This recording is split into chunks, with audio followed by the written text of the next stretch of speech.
Hi, everyone. Yeah, as Nick said, full disclosure, I'm Dorre's husband, so if I'm a little biased, I am a little biased on this.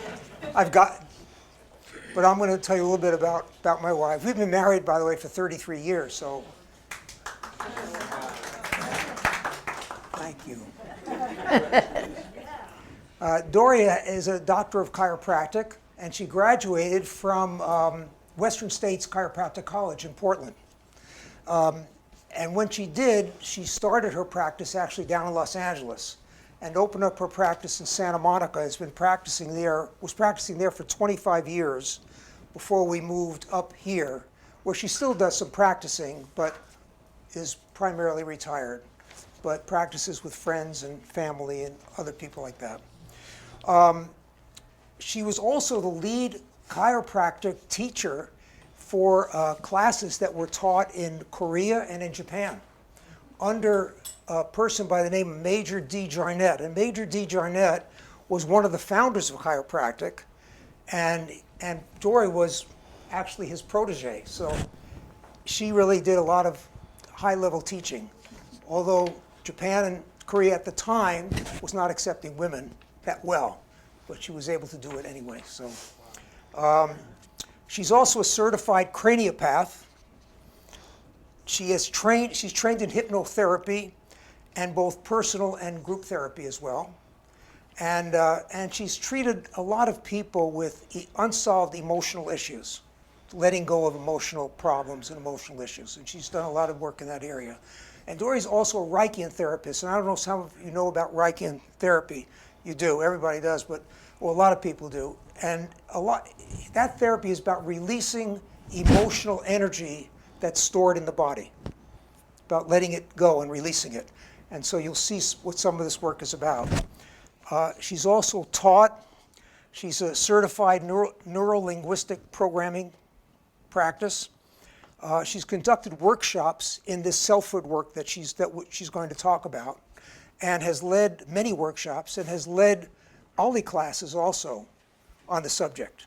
You know, letting go, coming home, coming to peace with yourself by letting go, those kinds of classes. And now she's an author of her book, which was published just recently in July, called Coming Home to Yourself, that Dorre will be talking about.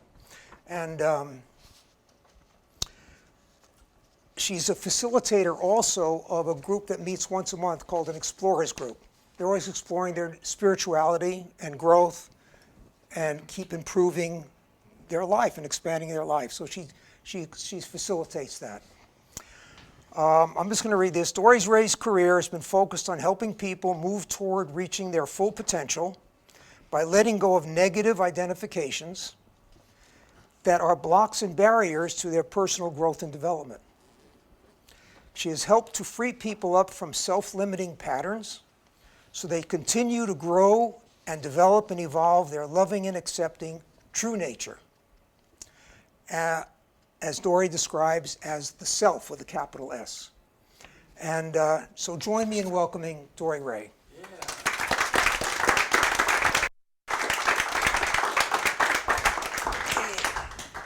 It's beautiful seeing all of you. And it's kind of a big celebration to be able to get this thing done. I've been struggling with it for years and so excited about the fact that we don't have to suffer, and figuring out a way using so many different kinds of systems to help me, you know, begin to understand a deeper way to deal with our struggles and our suffering. But I want to sort of first talk about what this means, coming home to yourself. And that is, Alan found this, or did you make it up? No, found it. Isn't this perfect? Because like the house, little house represents ourself. And really the heart, of course, lets you know that we have to come in through our heart. We have to, you know, listen from our heart. We have to feel from our heart, communicate from our heart. And so the heart is a big deal. But then inside of it, here's this light, the light of spirit. And I thought it was lovely. So before I jump into the big picture, or I have a kind of an overview. I hate having my back to you. Sorry about that. But before I start on that, I want to say there's a joke that's been wanting to come out. And it kind of reminds me of what we struggle with. Like, let's say, they say 95% of our consciousness is unconscious. So you kind of get the idea that a lot of stuff going on all the time isn't exactly what we planned. It's a struggle in life. But this story is about this guy. He goes into a bar. You've heard these jokes before, I know. I've heard that one. Oh, I know. But this one is pretty cute. And he comes up to the bartender and he looks over and he sees this. It's a dog. And he's at a poker table. He says, "You're kidding me. This can't be happening. This isn't really a dog playing poker." It is. It is really a dog. He comes every week, plays poker. And so he said, "Well, is it any good?" And so the bartender says, "Well, actually, he's pretty good." He said, "The problem is, when he gets a good hand, his tail starts wagging." So we're kind of like that. We don't always, demonstrate in exactly the right way a lot of times how we're feeling. Or we do, and it doesn't work out too well. So from here, I'm going to just kind of talk about a little bit of my background, and I hope you bear with me, but it's, I grew up in a big family, and I had 4 older brothers, and I kind of thought it wasn't fair that they were big and strong and smart, and here I am, just kind of a wimp. And I just felt so bad about being weak, just being weak. And I would cry, and my brother David would say, "Dorre, you can't be strong and weak. So make up your mind. You can't be both." So I would try, and I'd try, and I'd try to be strong. And then I would cry. So then it was always kind of a terrible struggle. And so I would try to be strong, and then I would end up feeling weak. And it was a constant struggle. I was pushing this one down, resisting this like crazy. And then I was trying as best I could to be strong. So it was just a constant ongoing struggle. So, and it always was embarrassing to me. And by the time I got in college, my second year, by now I know I love philosophy more than I do psychology. George Hegel. I liked them all, but by this time, when he said something as simple as you can only arrive at the higher truth by the union of the opposites, I just flipped out. I thought, there it is. There's my answer. So I said, well, I'm strong and I'm weak. And I looked around, everybody else is. Everybody else is weak and strong. So I felt so excited, you have no idea, and I kept applying it to all these opposites. Because I kept thinking, well, the more I looked, the more I could see that if it plays out, then we're all of it. And I hadn't actually gotten to the point where I combined the opposites, because this weakness is I still didn't like it, and I still didn't feel good about it. So I just kept struggling, and I thought, well, maybe I just need to accept it. So I went for it, and I just sat down one time, and I just let myself feel, because now I'm not pushing against it so much. I'm not resisting it as much. And I'm just staying open to weakness without that tone, that negative tone. And I just kept feeling it and feeling it. And it started to feel soft. It started to feel kind of nice and kind of friendly. And then pretty soon I thought, oh, it's even balancing things. It's even bringing in kind of a harmony. I was shocked that had happened. I didn't expect it. That it was that positive, that the negative. And then I started doing it with all the things that I didn't like. And guess what? Pretty much all the way along the way, they ended up not being so bad. And it was kind of, so now I could see how I could put them together. This is acceptable.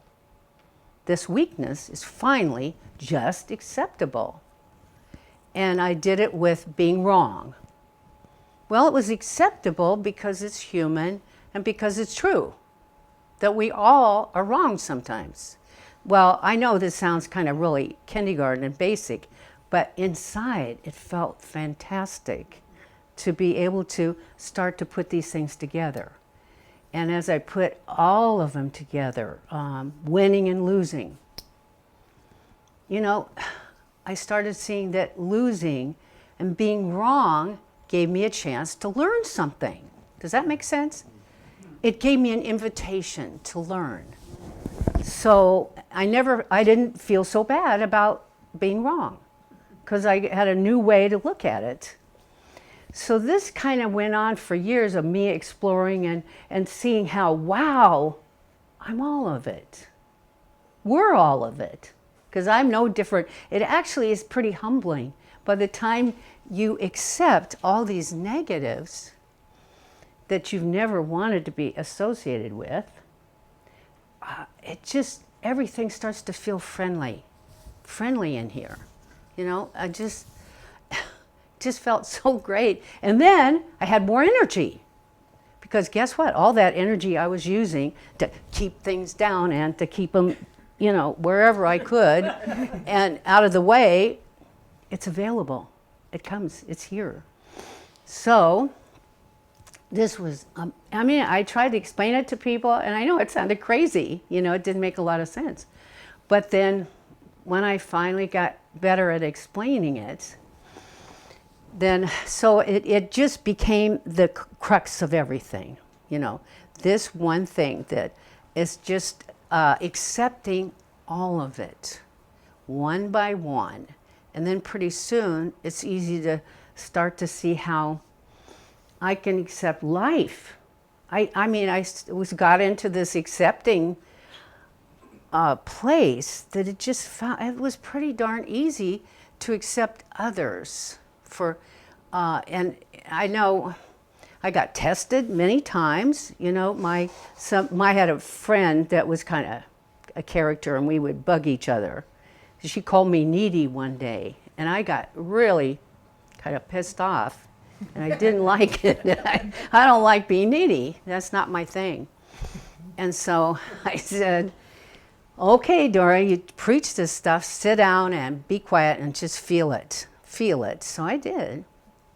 And I had the embarrassment, the top, and then I just kind of went down and by the time I got to all the way to the bottom, I was thinking, wow, this isn't that bad. I've spent my whole life thinking all these things are bad and they're not. It doesn't feel bad at all. It was funny and I started laughing. And then I think it was the next day, my daughter called and she's, Mom, I know you don't like me being so needy. Oh, I don't mind. I don't mind at all. And it was like amazing how my heart had changed. And actually, that happened many, many times with a lot of other qualities and characteristics. And it was joyful because I could tell the truth. I don't have to BS myself or anybody else. Because now I have a way to really be 100% with the truth. So this was a big thrill, big thrill. And there were a lot of other things that came up along the way. But, and it was just all about learning. I was just totally open to learning whatever seemed to be going on right now, right here, right now. And it made life a lot more exciting. I wasn't hardly ever worried about what people were going to think, because, you know, it was okay. I mean, because I thought to myself, we're all the same. We're all right, wrong, good, bad. I mean, there's no set of opposites that we don't all have. So then I started cleaning house, you know, I would pick on Alan sometimes, of course, like some wives do, and then I'd realize, nah, no, that's not it. And I started looking at myself and seeing how I had kind of missed looking at the truth. I started being able to look at the truth in almost everywhere without blaming, without being a victim. And I can say just one of the big ones I had recently, now this is after I think I know it all, you know, and I can really go the distance and I can do it. And then I said to Alan, I said, well, I'm so glad I don't feel like a victim. And up comes my daughter. You do?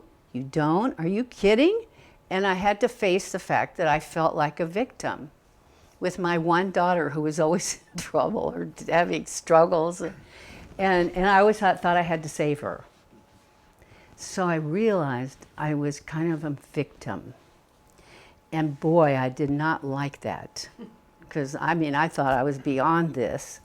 And, but I finally said, well, you're not, so just let's get along here with the truth.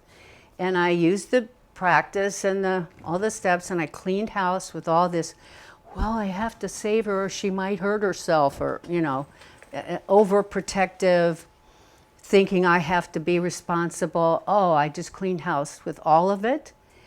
Now, the miracle is that this last year and a half, she hasn't been involved in any of the old bad habits of drugs or alcohol or anything. She's been clean, and I have ways of knowing what the truth is. And she says, Mom, we have the best relationship. You have done a lot of growing, she said to me. So I thought, wow, how wonderful.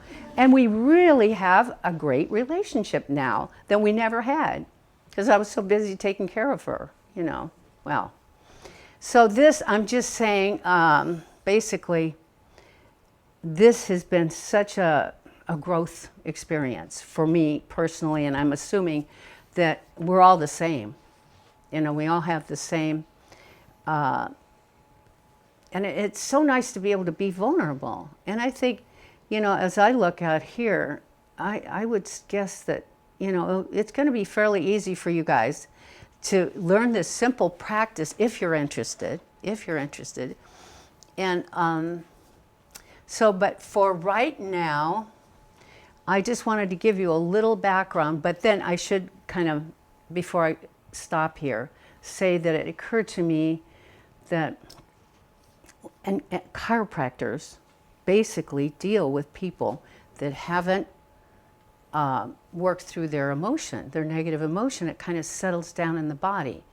And there's a guy named Sorno, and he wrote a book on back pain. And actually, there's a long list of things that he covers. And he says it's all due to repressed anger and negative emotion. And he, of course, is an MD. And so I had thought, no, I love chiropractic. For one thing, you get to hug people, you know, so I take advantage, I do. And so anyway, the thing is, I thought, you know, chiropractic school sounds right to me, because I'm not really too interested in surgery or drugs. So I started off and went to school here in Portland. First started off in LA. But the point is that I got to see people a lot. one of my patients, and I'll never forget it, he was a great big guy. And he told me he couldn't breathe. And I do a nasal cranial treatment where you insert cots. I know this sounds terrible, but I insert a cot up in all the meatai, and then I pump up the sphig and open the whole nasal passages. So before I did it, I asked him, what's been going on in your life? Well, my wife did leave me. She did? Now, how did you let yourself have the feelings that most people have when that happens? Oh no, I did not need to go there or feel bad. No. And so I said, okay. And we talked a little bit more, and I started the treatment, and as soon as I started to see there was a lot of holding in this area here. So as soon as I opened it, he started sobbing and sobbing. And he just ended up shaking the whole table with his tears. And you know what? He could breathe, of course. That's all it took, was opening it up and allowing him to feel, you know, that block was removed. So, and I have many, many special, unusual cases of people. I had a gal that had an aneurysm, and she had to go in for some testing, and she was terrified. She was a big lady too, and she kind of hung out on both ends, and she's just crying and sobbing. And I said, okay, let's get down, do some work here. And we did that practice and did the basic steps and everything, and she cried and cried and cried and cried and got all the way through. And then we retested her, and she was clear. And she did not remember that we had done this work, and that this is what had helped her let go of the fear. So she let go of the fear. She went in for the testing, no problems, none at all. But I always said it was a mysterious thing that she couldn't remember that we did this. And then Alan's used to work with Warner Earhart. Do you remember S training? And he was one of the teachers. And I said, what is going on? Because more and more people that I worked with don't remember. They don't remember I worked with them, or that things really changed after we removed a block. And so finally, I got to understand that when you've really completely experienced it out of your field, you don't remember, you forget. Isn't that amazing? And it's kind of nice, because who wants to keep remembering, you know, something really negative anyway? But I mean, it's hard to get them to remember that it would help again, you know. But so that's one of the downsides to this treatment, is that when you do it, I even caught myself the other day forgetting, and Alan had to remind me that, no, you used to blah, blah, blah, you know. And I said, I can't, it's not even in my memory. Because when you've really experienced it out, so that's kind of a relief. But this is, I think we want to move on now. And I have lots and lots of stories of really unusual cases, you know, just, and our next thing, would you guide us on that next step? Oh, yes, this is the overview.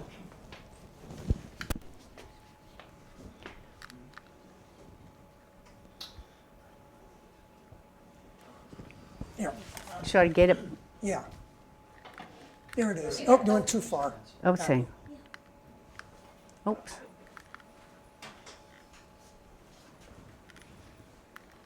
There you go. So most of us want to get to know ourselves and, of course, trust ourselves and feel good about it. I mean, this is pretty simple and obvious. This work is about developing a whole new relationship with ourselves, because it is really all we have to offer is whatever we've got here in our consciousness that's real and true. All we can offer life is our consciousness, our relationship with ourself. So that's the big reason why it's so important. We develop a sense of meaning and purpose, which motivates us to deeply care about life. Because we know that when we have something that's precious to us, something we really care about, it could be a work, it could be, because this has been that for me. It's been really just given my life so much meaning, and it's been such a fun exploration. And I'm sure you all, if I'd love to go around, I bet you all have certain things that are really precious and important to you.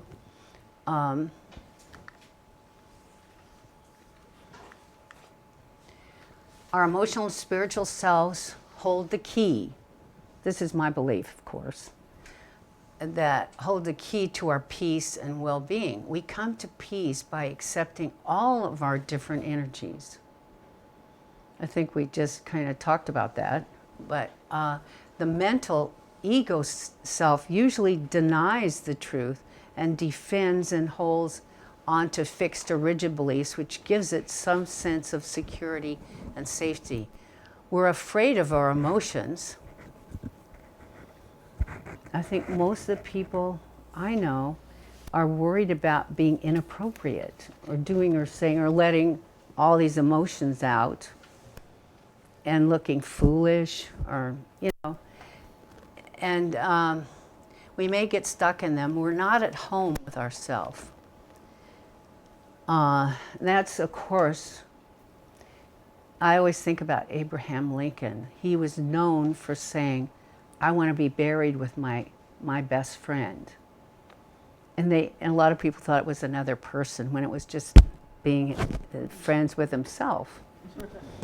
And we're afraid of our emotions, yeah. And we know how to suppress our emotions by escaping our emotions with distractions, addictions, TV, overworking, and express negative emotions with venting or dumping feelings onto others.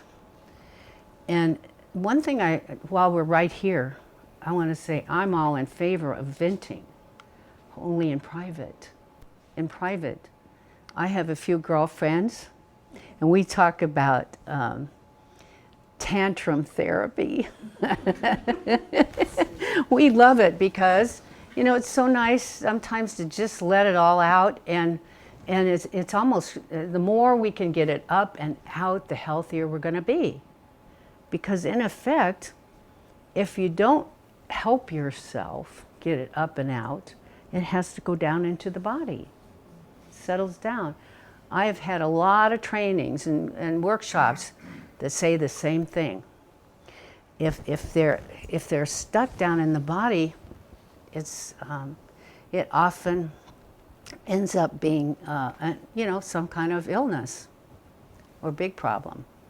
So we can't really afford to just let those negative emotions fester in your body, okay?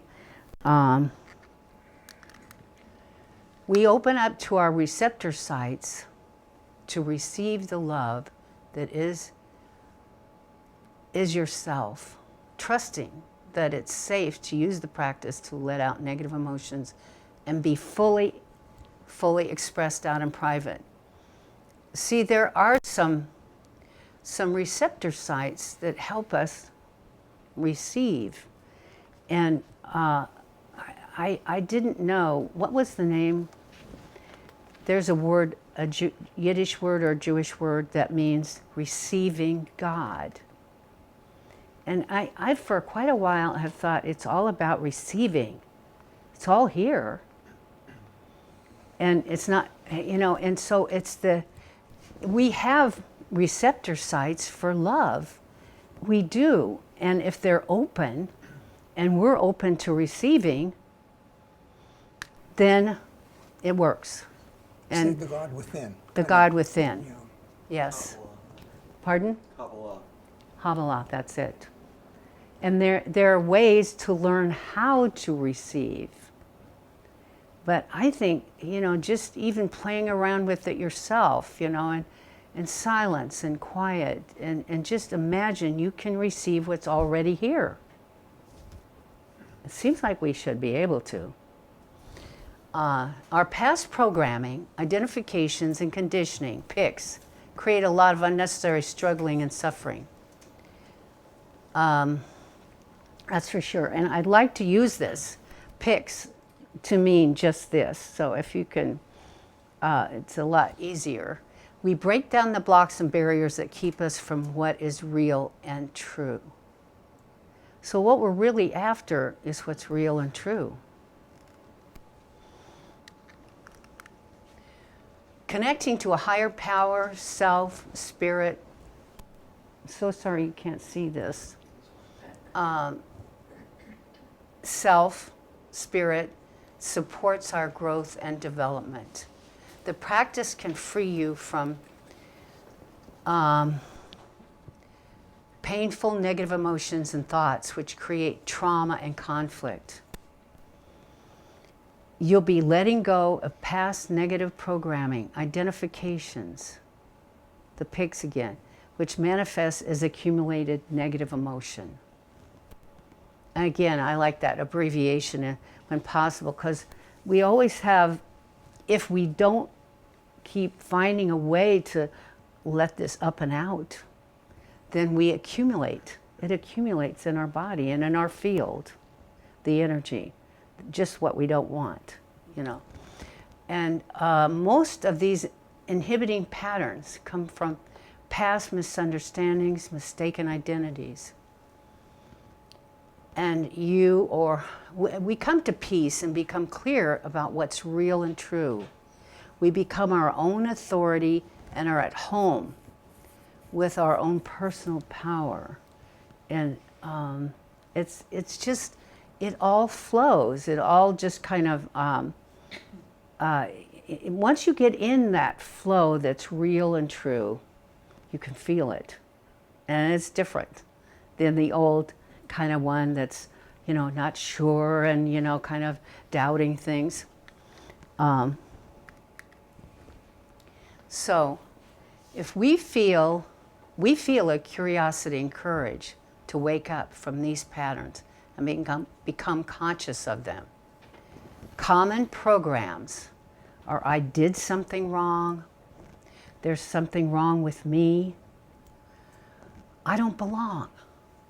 I used to feel hurt that my 4 brothers were like, you know, boys, the boys would all get together, and then I didn't get to be one of the boys. And I really felt hurt by that. And I'm not enough. Maybe I don't have what it takes, or I feel like I don't. And one of the things that I have found is that we tend to punish ourselves when we err. And that is definitely a bad habit. Mm-hmm. And one of the things that I like to really concentrate on is if we have any guilt, shame, or a tendency to judge ourselves. Well, there's nothing that could be, I don't know, such an ugly waste of time. Because first of all, we're human, and we weren't meant to be perfect. And so when we were young, we chose certain programs, and because we didn't know any better. How can we be blamed and made wrong and then hold on to shame and guilt? It's just not okay. You have to dump it. You have to, no matter what it's from or what it's for, guilt and shame and judging yourself, being hard on yourself has got to go, you know, because you have better things to do with your precious being. And so here we are, you can never be too thin or too rich is an example of an old ego little saying.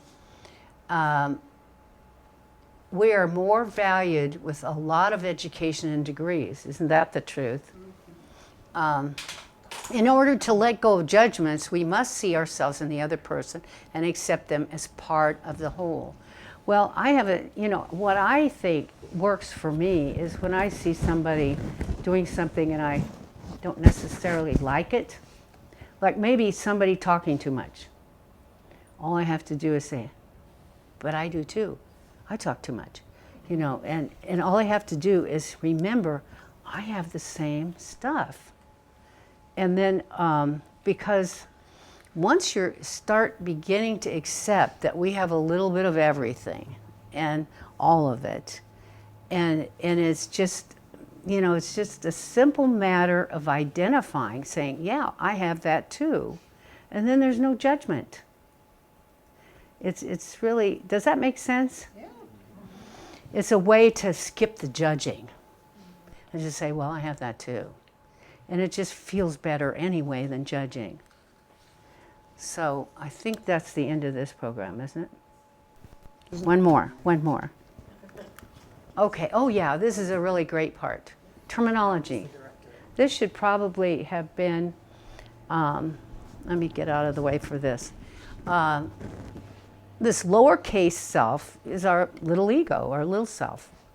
The uppercase is the big self. It's our spiritual self. Carl Jung referred to our spiritual self as the God within us. Our constant real and true focus is being stabilized in ourself. Does anybody remember Nisargadatta? He's an Indian guru. And he always says, all we have to do in life is stabilize in the big self. That's all. No big deal, right? Spirit is an energy that guides, supports, and inspires us if we surrender to it and put it first.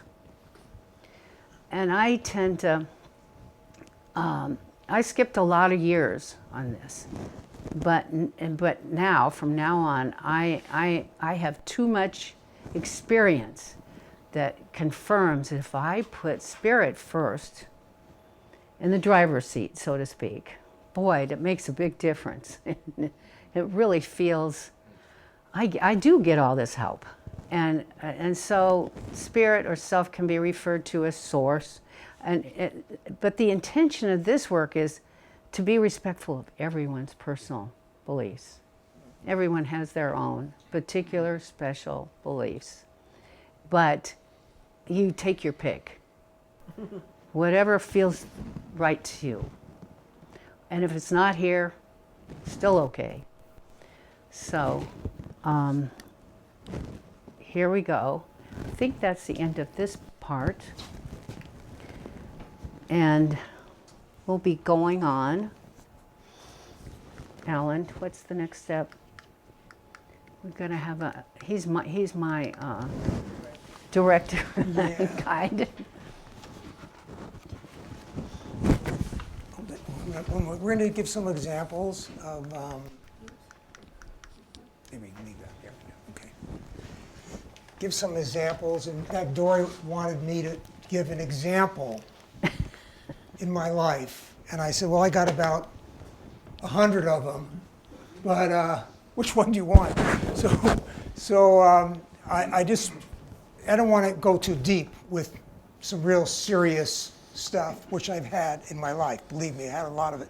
But this was a very light one with, just recently, my daughter, who Dorre has talked about, our daughter, needed a new car, and she, fearful of driving the small car, she wanted an SUV because she felt safer in the SUV. And she asked me to help her find it.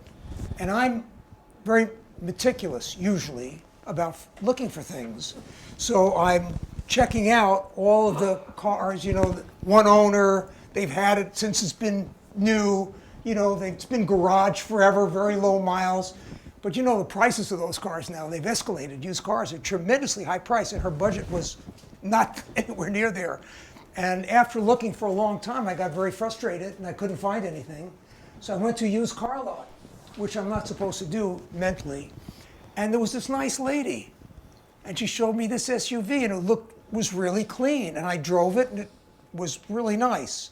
I said, wow, and the price was right. So I said, well, I'm going to get this car. This is okay. And even there was a couple of things, there were bugs in it, and the mechanic came over, their mechanic came over, and he checked it out. He says, yeah, I've checked this out. It's good. There's nothing wrong with this car. So I went ahead and I bought the car, and I helped her with some of the money, and she put up quite a bit of the money. So Dorre drove the car away. No sooner did I drive the car out, the engine light went on.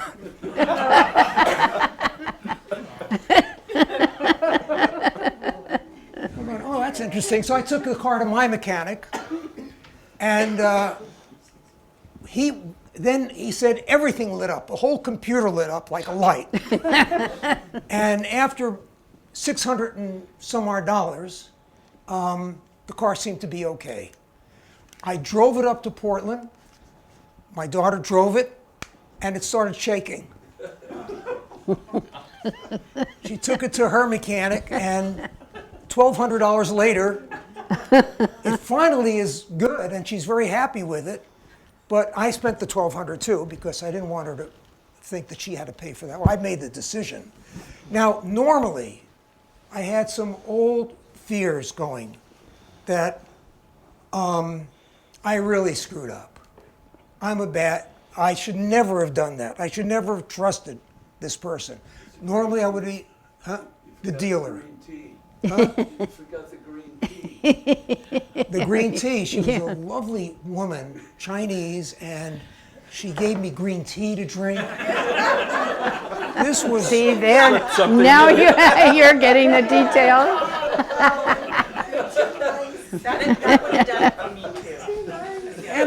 And she had a helper who told me where he got the green tea, and he got it imported from China.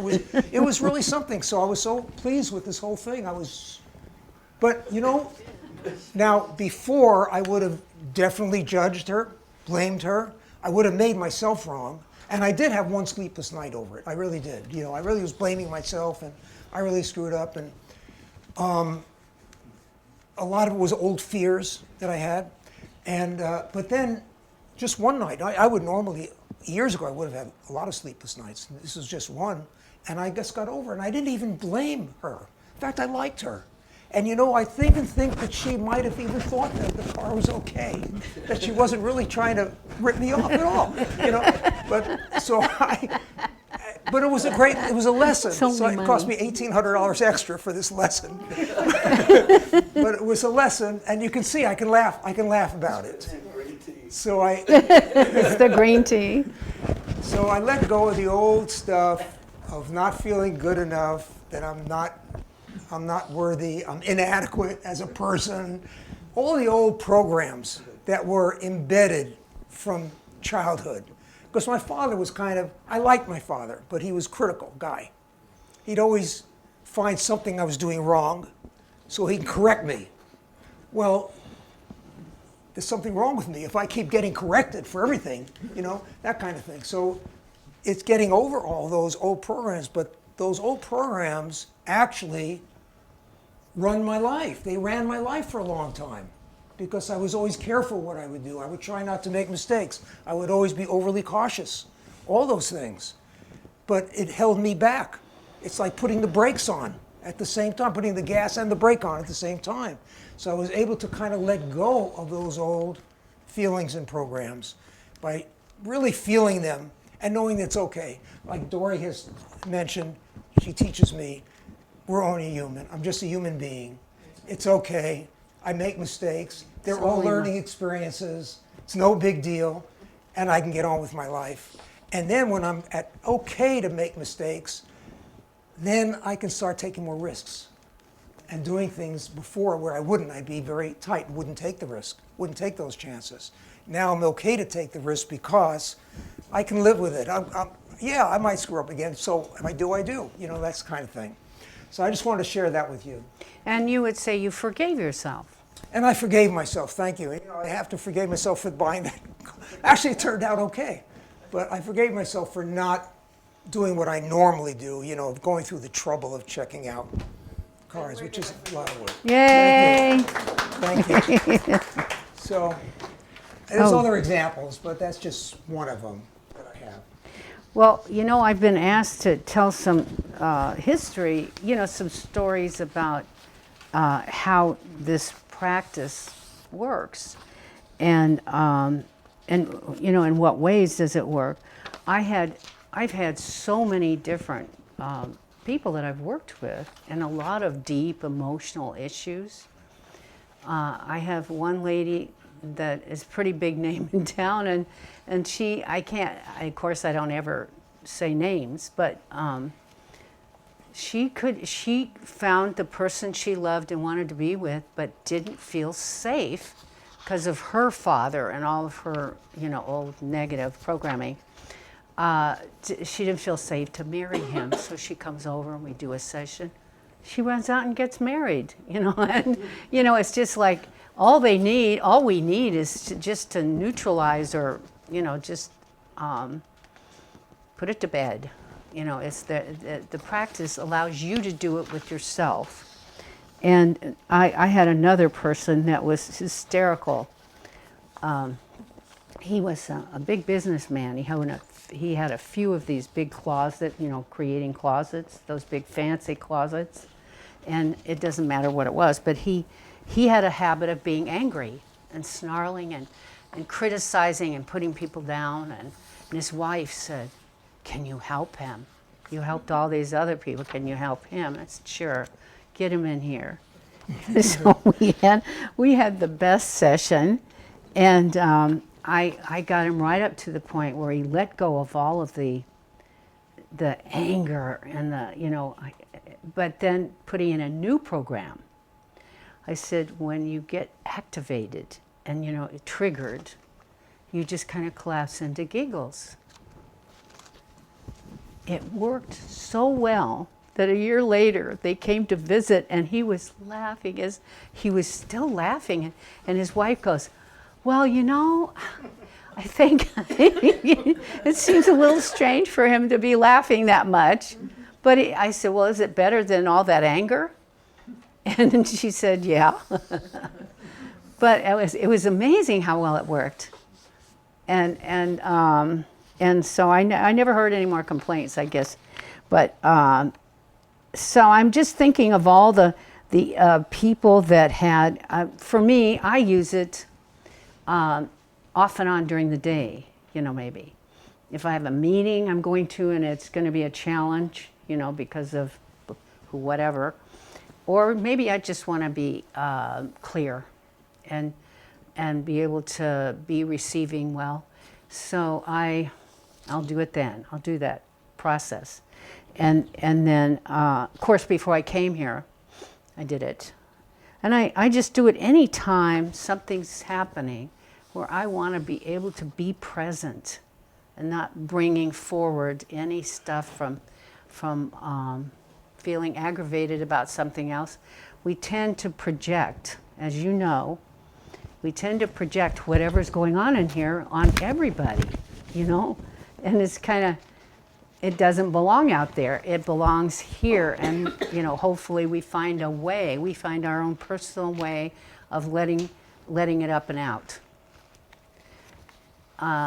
So now I have a process that you might really like. And I have a process, you know, it's a guided meditation, and it feels wonderful. And it kind of helps you let go of stuff. And I also could lead you in kind of a process that would show you what it's like to do the practice. So I wonder which one you'd rather do. Do them both, yeah.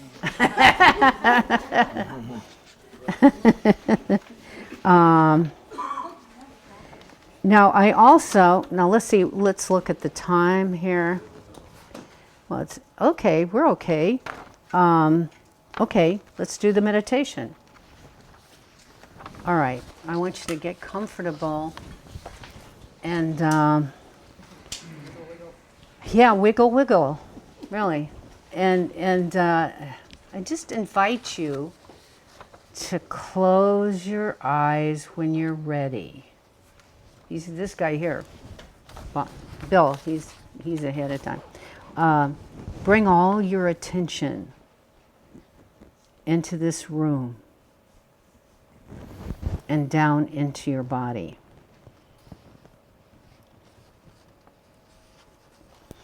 Move around until you find your comfortable center. Just wiggle as much as you need to. Feel your feet on the ground.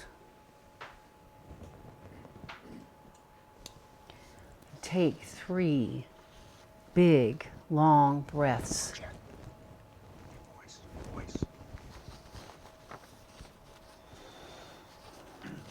As you feel your bottom touching your chair,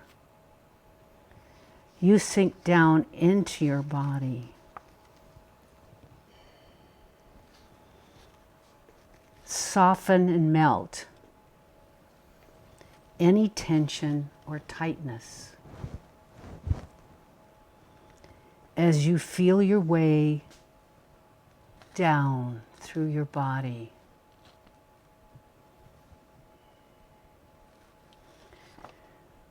Notice any sensations or feelings that call for your attention. Allow your neck, shoulders, arms, hands soften and melt. Notice your abdomen, hips, legs, and feet. Just go. Let go. Notice any stories, thoughts, words dominating.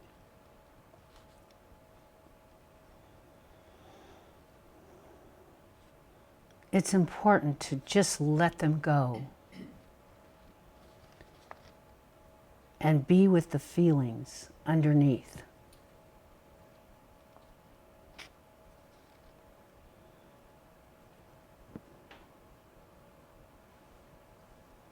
Receive what's here with you right now.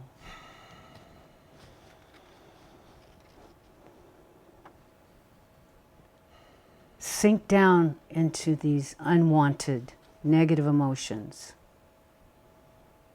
and feelings,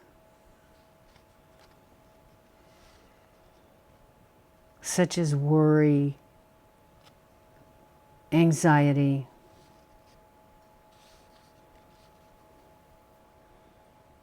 something you're upset about.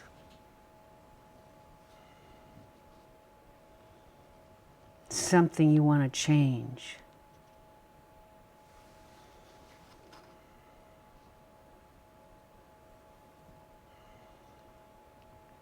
Allow these feelings to be here.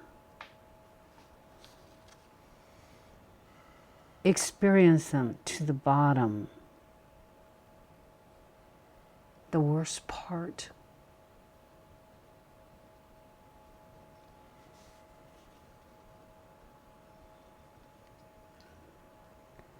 Just be with them until they dissolve. Soften, melt, dissolve, and let go of you.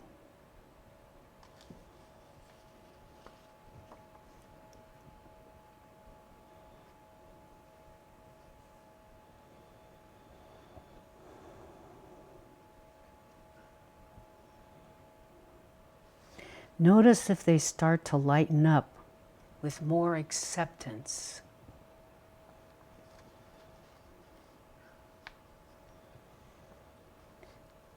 Now see if it's okay to let it all go.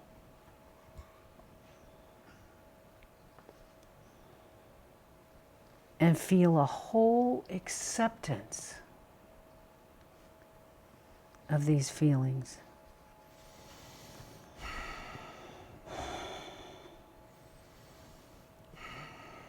It's safe to surrender into this softness,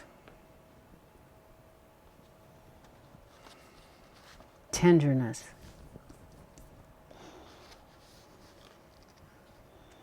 It's safe to be honest with yourself, kind, compassionate. You don't need words, labels, or a story. Just loving kindness for yourself.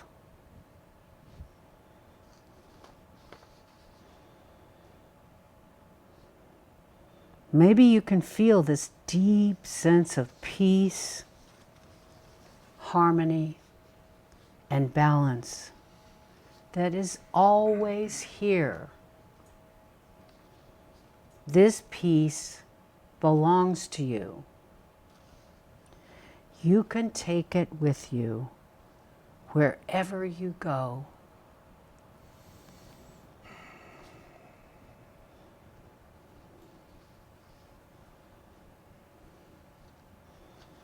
Take 3 full breaths.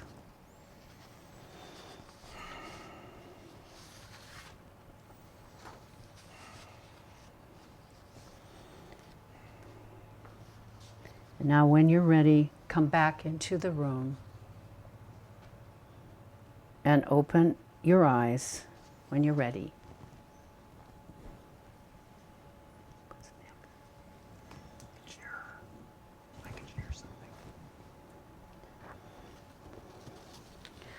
Hey, I could almost feel everybody,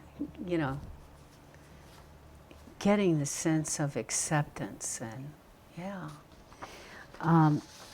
I was going to try to take you on a journey with using the practice. And I thought maybe it's more beneficial to let Alan be a demo so you could see it first. Is that usually is what they suggest. Do a demonstration first. But I really want you to see how easy and effective it is. So, Alan, You really want me to do this? Okay. Yes. Okay, Dorre asked me to do this. So I remember going back when we first got married, and I was pretty tight vested. I still am, to a certain degree. But some people notice it, some people don't. I'm okay with it. But the thing is that Dorre would say, "Why don't we?" And I'd say, "No." She didn't finish the sentence, and I would say no. And I don't know why. I was kind of fearful, of doing anything that might jeopardize my safety or security in some way. And where did this come from? Well, when I went back and really told some truth about it, my father was born in 1904. So he was 13 in 1917 or so when World War I started. And he had older brothers that went into the war. And that frightened him, being a 13-year-old. Then 1929, he's now 26 years old, the Great Depression. He's out of a job, no work, nothing. Fear, a lot of fear. And finally, I'm born at the end of the Depression, and then World War II started. And he didn't have any, money even to, he even told me, so I don't know where your food was going to come from for you. So now did he pass on any fear to me? You betcha he did. And I was kind of programmed with a lot of fear. So if Dorre says, let's try this out, let's go this, let's take this trip, no, because I'm afraid, well, if I don't have this money or save this money, I might be destitute or something like that. It's that kind of feeling. So I had to know that it was all old conditioning. And where did my father get? He got it from there, but he probably had it. His father was probably born in the late 1800s, right? Shortly after Lincoln was around. So I'm sure that he got passed on a lot of that himself. So here I am operating as if I'm my great-grandfather, kind of a thing, you know, carrying a lot of that energy around. So it was that energy that I had to let go. So when I do this process, it's like letting go of that, feeling it. And it's painful sometimes because a lot of my decisions in life were where I made decisions that wouldn't take too many risks. So as a result, I kept myself limited to a certain degree. I did well and I'm happy with my life and I don't have any regrets at all. I feel good. But by the same token, I know my life was limited, and now that I've let go of a lot of stuff, if I had to do it over again, I would be more expanded. But I don't worry about that because, you know, maybe that's my next lifetime. I'll do that, you know, I'll be more expanded.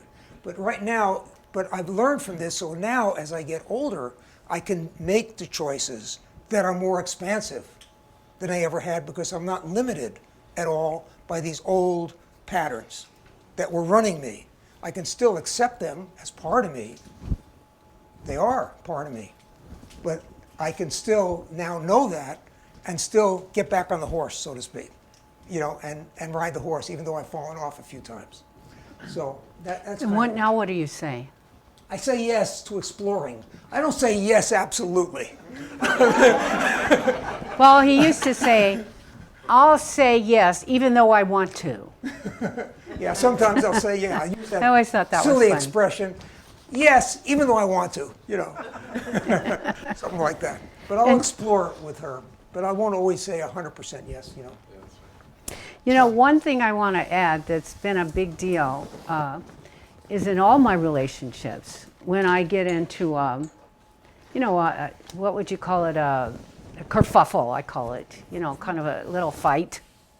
And so I think, uh-oh, I better clean it up first, do this practice once and get the nasty part, me, you know, and then all of a sudden I can see I can see something I didn't see before, or I have more compassion in a way than I did before. And so I find it really helps all my relationships. And I have some friends here that know that I certainly needed to do that and to clear out any, so as not to blame or make somebody else wrong. And I always learn something that I didn't know before by doing it that way. So This presentation on the benefits, we can go do that presentation if you want to. well, okay, and I think they'd really like the guiding principles. Okay. So that's always, all right, let's try that. Well, the fun part about this is this little practice is pretty user-friendly. It's not hard. And I mean, I just do it so often whenever I get into a little trouble spot. And it just kind of gets the kinks out. And so it's a friendly, easy to use practice that allows you to access your inner resources. I know, you know, in the hero's journey, you know, we all love stories that are based on that. I looked up lots of information on it because I loved it too. And what I noticed is the hero never got it clear what all their resources are. And if you're going to go on a big journey, you want to know what they are, right? So I think since we're on this big journey, we should be getting clear about what our resources are, outside and inside, both. So it's just something to think about.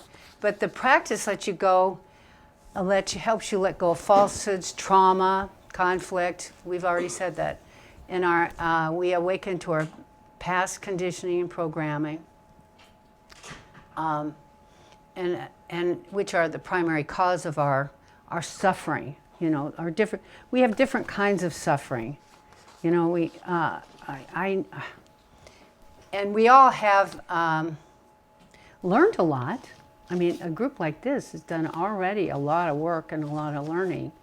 So I wonder sometimes if we shouldn't just be sharing what we've learned, period. You dissolve unwanted habits and associated emotions, feelings, thoughts. We take responsibility.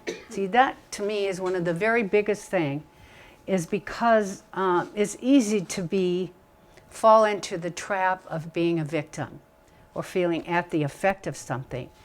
And what I believe and I found true is that we do feel like victims sometimes. We do. You know, if our house burns down, if we lose a loved one, there's so many things that come up in life that are horrible, and we need to feel those feelings and really cry our hearts out, and just because we know how it feels after you've had a really good cry. And but to be sure that we get it all up and out. We don't want to hang on or identify as the word. We don't want to identify with being a victim, because that's when we get in trouble. And I know from experience, listening to our real and true world inside is what we get to do. With uniting our human and divine natures. And you know, who was it that our favorite, Almas? And he called it the pearl beyond price, is the unification of the two, the human and divine. When they finally come together, which is what's already here, then it's a pretty beautiful, beautiful life. And it doesn't mean we still don't have human stuff. You know, we still have to forgive our human stuff. So we learn the power and peace of self-acceptance and unconditional love. We're open to exploring, growing, and learning by saying yes.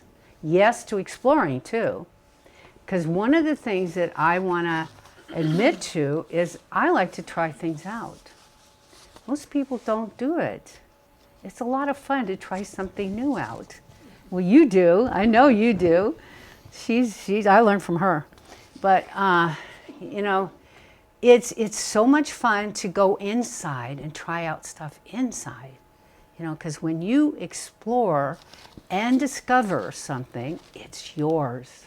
You know, it's something special about exploring in here and discovering. Because then, I mean, that's how I feel. I feel like I discovered a little gold with finding out that just staying with something, just literally open and surrender to it, and just let, no matter what the feelings are, let them be, and just wait until it's completely healed. And it does heal. You know, and then to my amazement, I want to say this, that Almas is one of my favorite guys. He's a spiritual leader, teacher. And he changed, and he said on his Enneagram book that the direct approach to just feeling something and feeling it, I mean, I was shocked, you know, because I've been doing this for quite a while. And here he was saying the same thing.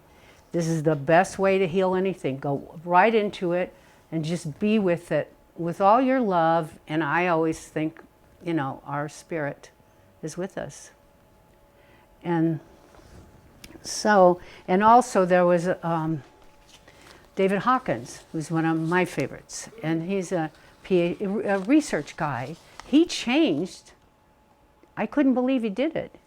The last book before he died, he changed everything. And he said, he used to say everything comes from the mind. This time he said, the mental stuff doesn't have any value.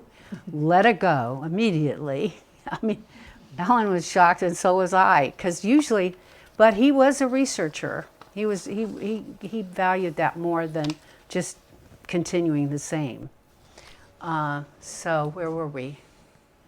We're open to exploring, growing, learning by saying yes to all of it. We experience healthier and happier relationships, focusing on self-acceptance and accepting others just the way they are. Living moment to moment in a state of gratitude and acceptance, trusting that a part of you knows the truth and you put that part in charge. I used to check all my chiropractic people just for the heck of it. And I'd say, there's a part of you that knows that highest truth. I never had one person go weak.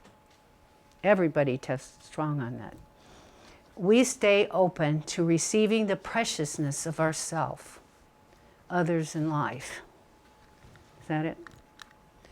Using movement and sound with intensity. You went too far. Did I?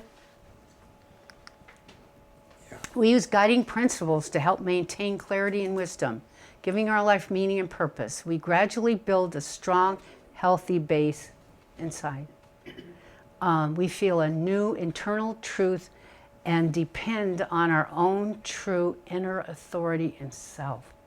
And boy, the longer you stay with this, the stronger and clearer, and it's just kind of a new kind of confidence, because it doesn't feel like, it's humility. By the time you've accepted that you're all those things you didn't like, you've accepted that you have it, there's something, it does a beautiful kind of balancing inside. It just feels so healthy and right. And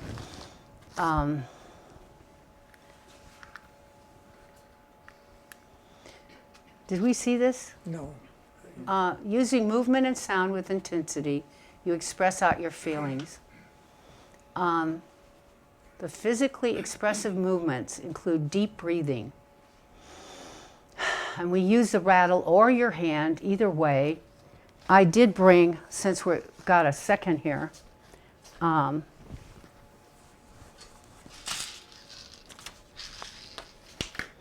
have been a collector of these. You know, the Da Vinci Code. Do you remember that book years ago, Da Vinci Code? On page 23, they talked about how they used to use rattles. And Angeles Arian, yeah, I love her. I love the fourfold way. And according to her, these rattles are a source of power. And anytime, you feel, you don't need them. I just like them. I just wanted to show it to you. And I know I dare to be ridiculous. I know that, but it feels great.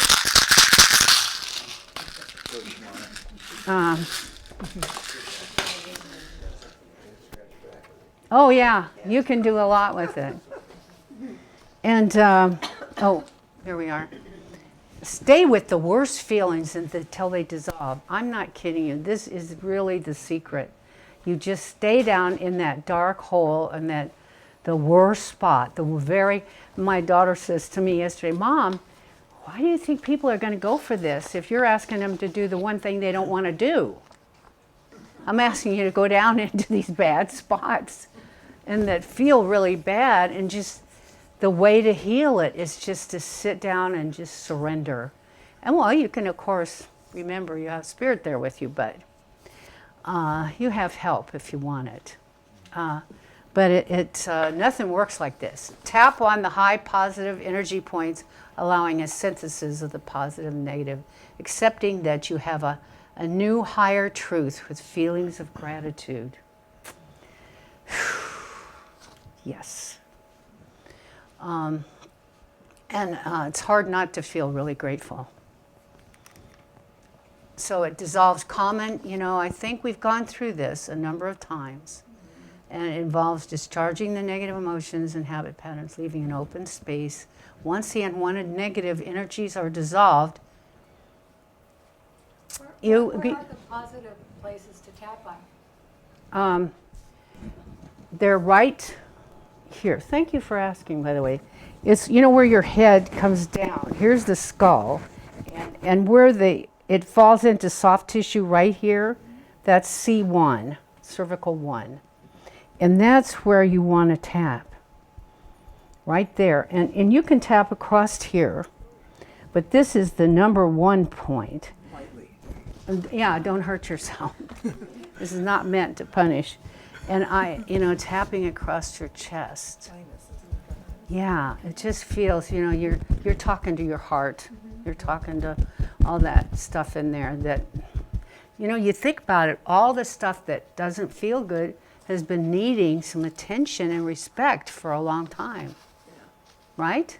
I mean, if you were one of those parts that had been ignored, disrespected, you'd be hurting. So it deserves some time and attention. Anyway, so there, oh, and here's the one thing I want to make sure you get clear. That was, I didn't catch on to this right away. It was only a few years ago I found out how people mostly aren't ready to receive a big positive. So you have to spend some time saying, I deserve, I'm worthy of this. And you can almost feel it when you don't, you know, you've been punishing yourself for a long time, or at least thinking you didn't deserve some big wonderful thing. It's surprising how many people have to clear that and then use the same little tapping and clear, well, I don't deserve it. I'm not really worthy of this. And just, you know, because until you are okay with it, it's not going to work that well for you to even, you can't take on the positive. Does that make sense? And it's not that hard. It's just old habits that we have to junk. Okay, so that's when you put in the new perspective and you know yourself well enough to know what really matters to you. Okay, so we're done with that, and that's the end of the show. Now we have something I call these guiding principles, and and it's an important part of the. I always wanted this in a book, so that's probably why I did it. Because you know, when you want to search through a book and find, now where was that in the book? And I want that, and so I'm all set for it.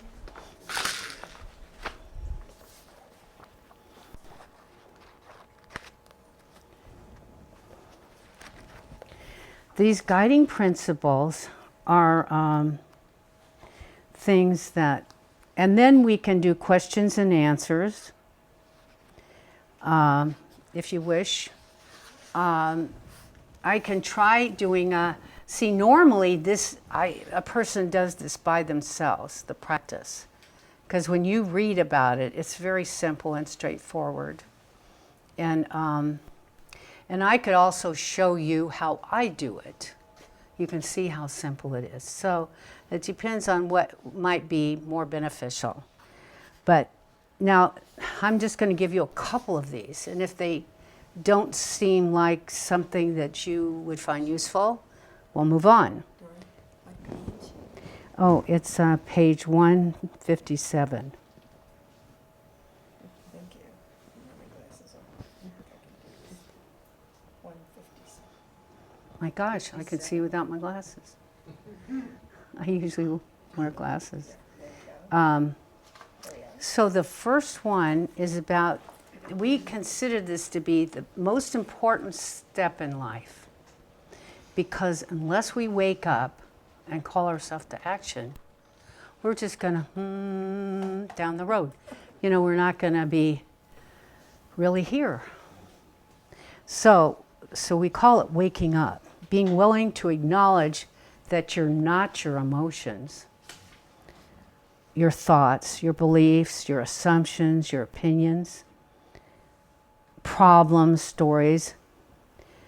These are the result of inherited, fabricated programming. That's all they are. And here we've been holding on to them for dear life and living them and being them. And you have projected false programming on yourself and others in your life, producing your reality. Maybe we need a new operating system and new programs. Well, you can guess what the master programs are, right? Your own, how you feel about yourself, how you define yourself is a master program. and then how you see life. If you have an attitude of, well, the world isn't a friendly place, that's, you know, that says a lot right there. But so that's first. That comes first. Waking up and choosing to what is the term? I just said it, but it's action. Decide to put some action rather than just stall. Keep stalling. And then the next one is take responsibility. Are you separate from your past programming? You accept that who you are is not your false self. You know that. It's not your false self. Or your false beliefs, either one.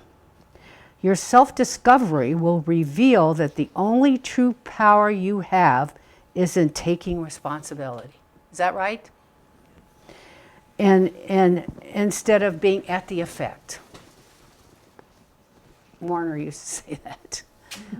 Being at the effect of everything, and just life is happening to you. And it's a whole lot more fun to go ahead and make mistakes and really you be the actor. Your self-discovery will reveal that only true power you have is in taking responsibility. It's you. It's up to you. You are the one. That's it. This is your journey home to your true self.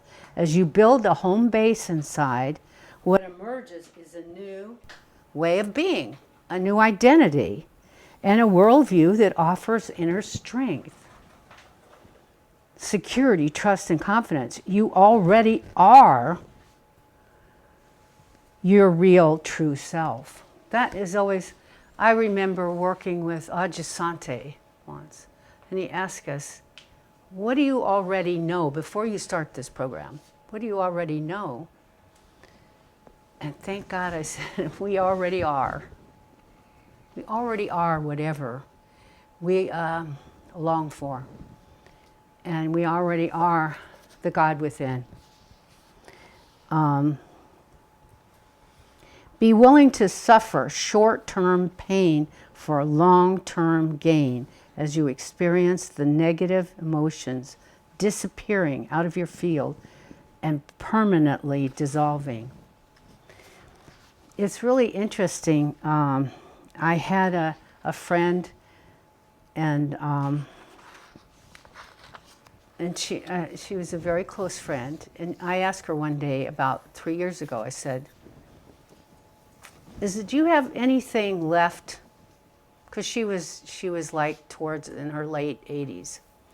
I said, do you have anything that still bothers you? That is kind of an aggravation and a sore. She said, yeah, I do. I said, do you want to work on it?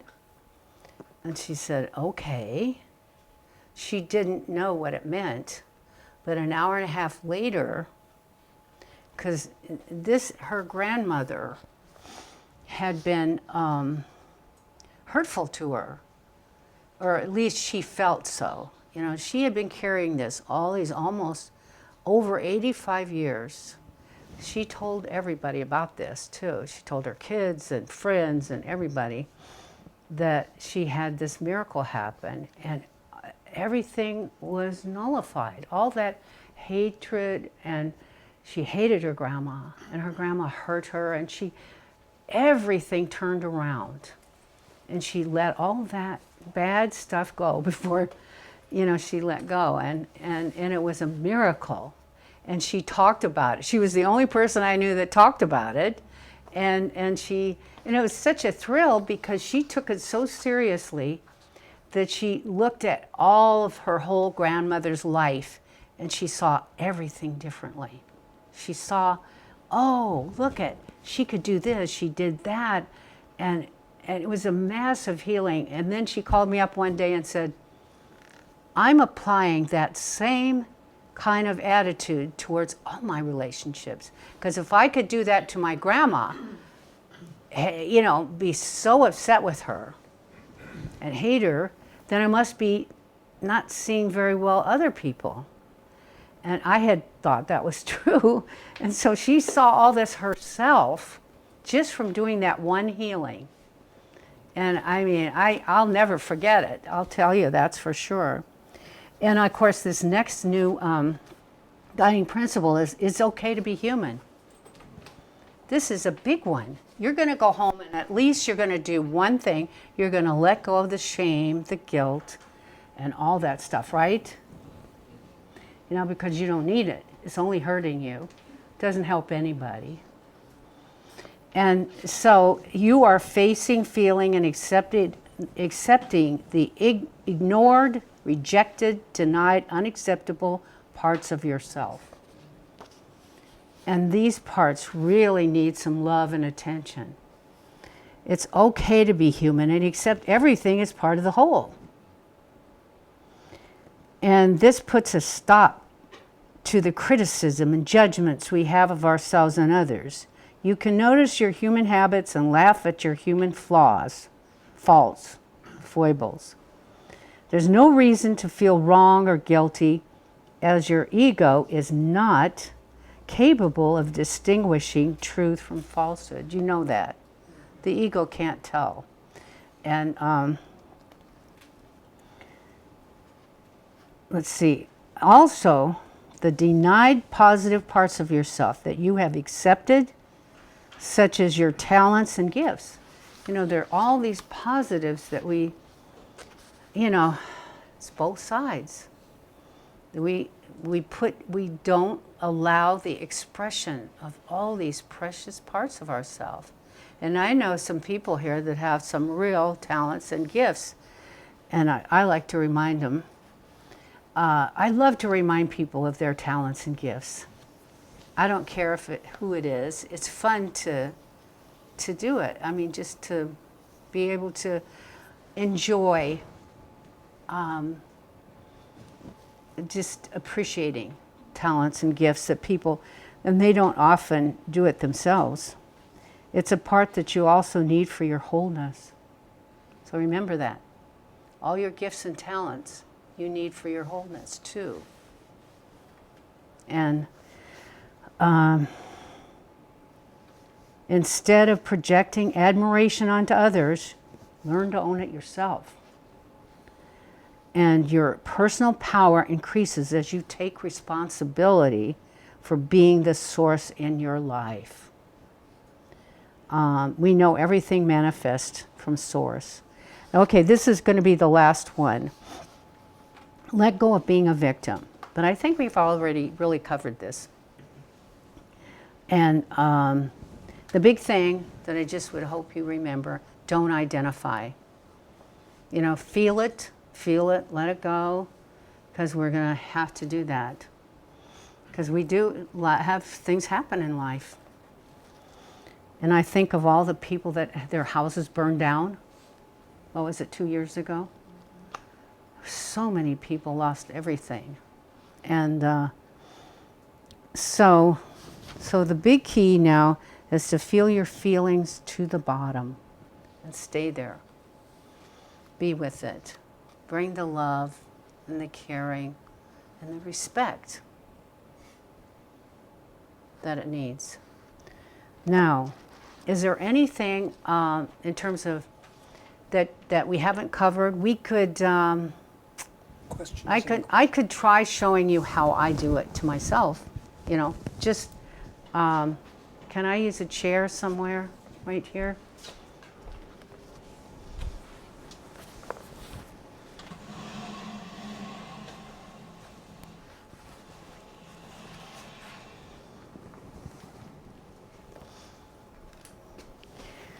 So here I am. Let's see what's happened. There's another kerfuffle.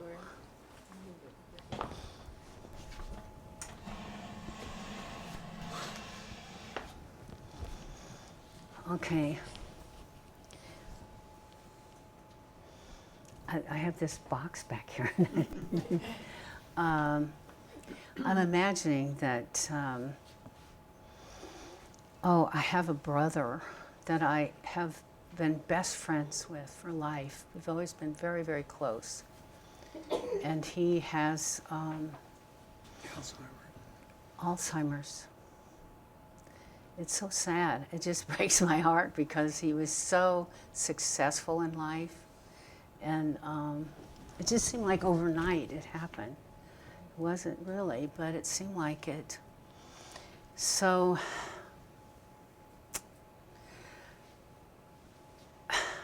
I don't want to start crying, but it just that you can just kind of tap and tap and tap and feel your feelings, feel my feelings, and I, you don't have to hold. Sometimes I hold my head up this way, but you don't have to. It's just that you're tapping here in this soft place and across the base and across here. And remember, this is your relationship with yourself. And the whole intent is to be intimate and sweet and, loving with yourself. I keep hearing from all these different people like Alexander, somebody, Eden or something, and he died for a while. And when he comes back, he says, nobody loves themselves. What's going on? What's wrong here in our world? Nobody loves themselves. Even Alexander, yeah. Yeah, even Alexander. And guess what? Also, I was so impressed when Buddha said, hey, your affection belongs to you too. You first. He said, have affection. That always touched me so much. And so anyway, I'm going to be just tapping and tapping. I hold my head up and tap along here. And I just feel all this sadness about my brother. But he still manages to connect with me. He usually has one word that he can say. But he said, you come here. He was able to say that. I was so shocked. And anyway, so I can let out some of my sorrow and disappointment and hurt at not being able to help him because he was so amazing to me all my life. He was so wonderful. And just I can just cry until and I just stay with it, and finally, I just kind of come to a little bit of peace, and it's really helpful. And I lost a dear friend recently, and it's still really hard to think that she's gone. But I guess, we just have to know that's what life is, right? And I was thinking I should be practicing dying, because dying is not a bad thing. Again, it's like all these other things, that it's the same thing. To be able to accept it rather than build all this fear and everything up. And so I just feel really like I'm working on that now. But then I have my brother, so he's helping me too. It's like really hard. So that, I don't know if I've helped you, but after I've done that, and I can feel the peace. Then I just kind of breathe and I just let all that sorrow go. Let it go. And I just think of these windshield wipers here. Just clearing out all that sadness and sorrow, and just think, gosh, we can just have some really precious times before he goes. We can have some precious times, and we will. And everything is really good, as good as it can be, And so it's just those 3 steps, really.